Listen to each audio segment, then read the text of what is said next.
இன்றைக்கி நம்ம பிரதி சமையலில் பார்க்க போகிற ரெசிபி அப்பளம் குழம்பு. அப்பளத்தை வச்சு ஒரு சுவையான குழம்பு இன்றைக்கி பண்ண போகிறோம்.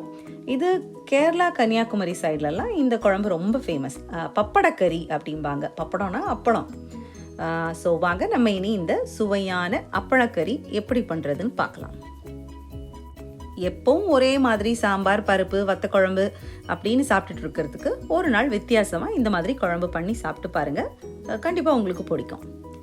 இதுக்கு தேவையான பொருட்கள் என்னெல்லாம் அப்படின்னு பார்த்தா, ஒரு சின்ன துண்டு இஞ்சி இந்த மாதிரி நீளமாக வெட்டி வச்சுக்கோங்க. ஒரு பச்சை மிளகாய், அதையும் பொடிசாக நறுக்கி வச்சுக்கலாம். 2 பல்லு பூண்டு, ஒரு அரை கப்பு வெங்காயம். ஒரு சின்ன வெங்காயம் இருந்தால் ரொம்ப ருசியாக இருக்கும். சின்ன வெங்காயம் எனக்கு கிடைக்காததுனால நான் பெரிய வெங்காயம். அப்புறம் ஒரு உருளைக்கிழங்கு, அதையும் பொடிசாக நறுக்கி வச்சுக்கலாம். கருவேப்பிலையும் கொஞ்சம் எடுத்து வச்சுருக்கேன். இனி நமக்கு அப்பளம் வேணும். இவர் தான் நம்ம குழம்புக்கே ஹீரோ. இவர் தான். கொஞ்சம் அப்பளம் எடுத்து வச்சுக்கோங்க. நம்ம சாதாரண உளுந்து அப்பளம் தான். ஒரு 3/4 கப்பு போல் தேங்காய், திருவின தேங்காய். இதை நல்லா நம்ம வறுத்துக்க போகிறோம். நம்ம தேங்காவை வறுக்கும் போது கூட கொஞ்சம் கருவேப்பிலை, ஒரு 1/4 டீஸ்பூன் மிளகு, 1 டீஸ்பூன் ஜீரகம், ஒரு சின்ன வெங்காயம், இதெல்லாம் போட்டு நல்லா நம்ம தேங்காவை நல்லா ப்ரௌனாக கறியை விட்டுடக்கூடாது. மிதமான தீயில நம்ம வறுத்து எடுத்து வச்சுக்கலாம். இனி மசாலா பொடிகள் என்னெல்லாம் வேணும் அப்படின்னு பார்த்தா, ஒரு 1/4 டீஸ்பூன் மஞ்சள் பொடி, 1 டீஸ்பூன் மிளகாய் பொடி, 2 டீஸ்பூன் மல்லிப்பொடி, ஒரு 1/4 டீஸ்பூன் கரம் மசாலா. கரம் மசாலா ஆப்ஷனல் தான், உங்களுக்கு வேணும்னா போடுங்க. அதுவும் அரை டீஸ்பூனுக்கு மேலெல்லாம் நீங்கள் கரம் மசாலா சேர்க்க வேண்டாம். ஒரு பாத்திரத்தில் நம்ம ஒரு 1.5 டேபிள் ஸ்பூன் எண்ணெய் எடுத்துக்கலாம். உங்களுக்கு இஷ்டப்பட்ட எண்ணெய் எடுத்துக்கலாம். நான் சாதாரண சன்ஃப்ளவர் ஆயில் தான் எடுத்திருக்கேன். இதில் ஒரு 1/4 டீஸ்பூன் ஜீரகம் போட்டு, அந்த ஜீரகம் பொரிஞ்சதும் நம்ம நறுக்கி வச்ச காய்கறிகள் இருக்குல்ல, அதெல்லாம் நம்ம இது கூட சேர்த்துக்க போகிறோம். வெங்காயம், இஞ்சி, பூண்டு, பச்சை மிளகாய், உருளைக்கிழங்கு, இதெல்லாம் நம்ம சேர்த்து கொஞ்சம் லைட்டாக வதக்கிக்கலாம்.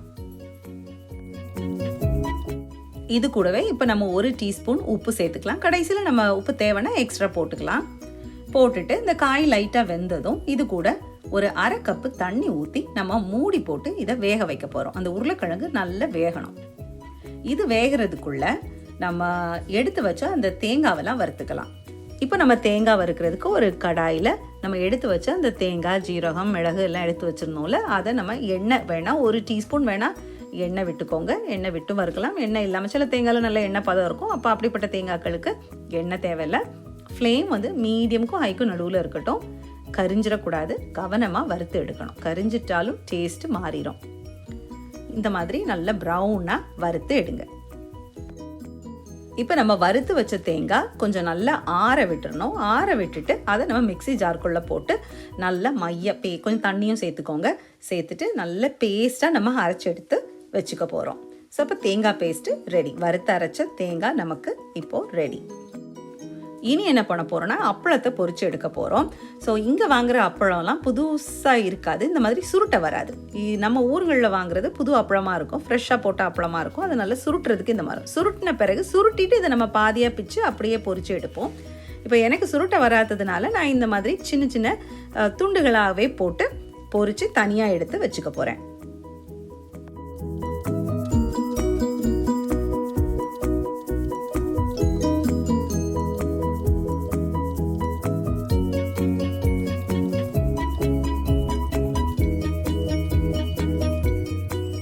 அப்பளம் பொரிச்சு ரெடி ஆயாச்சு. இப்போ நம்ம வேக வச்ச அந்த உருளைக்கிழங்கு நல்லா வெந்தாச்சு. நல்லா சாஃப்டாக வெந்தாச்சு.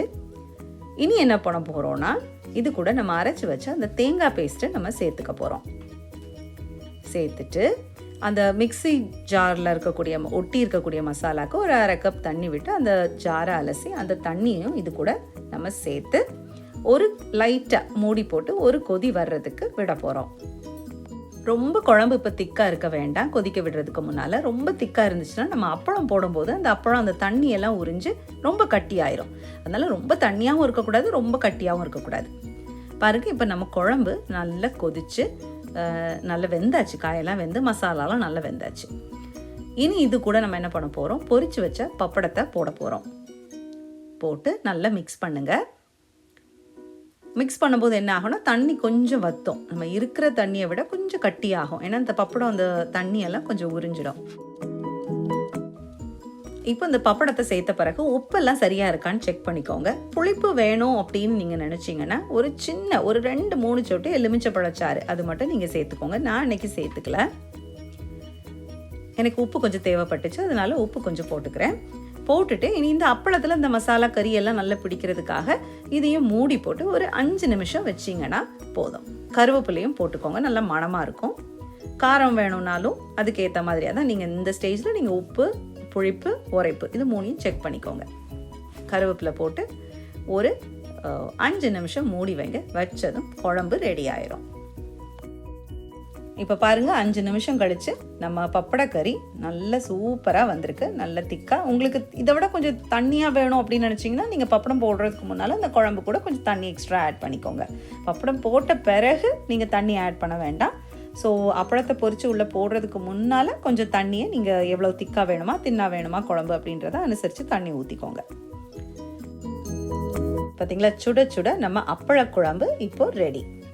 நல்ல ஒரு மணம், அந்த கரம் மசாலா, உருளைக்கிழங்கு சாதத்தில் போட்டு நல்ல சுடு சோறில் போட்டு நம்ம பிணைஞ்சு சாப்பிட்டா ரொம்ப ருசியாக இருக்கும். சைடில் எனக்கு பொரியல்லாம் வேணும்னு கூட அவசியம் இல்லை, வெறும் அப்பளக்கறி இருந்தாலே ரொம்ப நல்லாயிருக்கும்.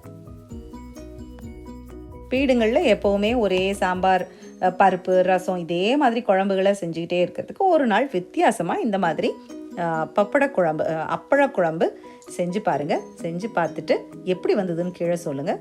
பிடிச்சிருந்துச்சுன்னா இதை உங்கள் ஃப்ரெண்ட்ஸுக்கு ஷேர் பண்ணுங்கள். இதே மாதிரி இன்னும் ஈஸியான ரெசிபீஸ் நிறைய என்னுடைய சேனலில் இருக்குது. உங்களுக்கு நேரம் இருந்துச்சுன்னா போய் பாருங்கள். எண்ட் ஸ்க்ரீனில் இருக்கக்கூடிய வீடியோஸையும் நீங்கள் பார்க்கலாம். இல்லை என்னோடய சேனலுக்குள்ளே போய் நிறைய பிளேலிஸ்ட்டும் இருக்குது, அதுலேயும் போய் நீங்கள் பாருங்கள். ரெசிபி பிடிச்சிருந்தா இதை உங்கள் ஃப்ரெண்ட்ஸுக்கு ஷேர் பண்ணுங்கள். தேங்க்ஸ் ஃபார் வாட்சிங். பாய்.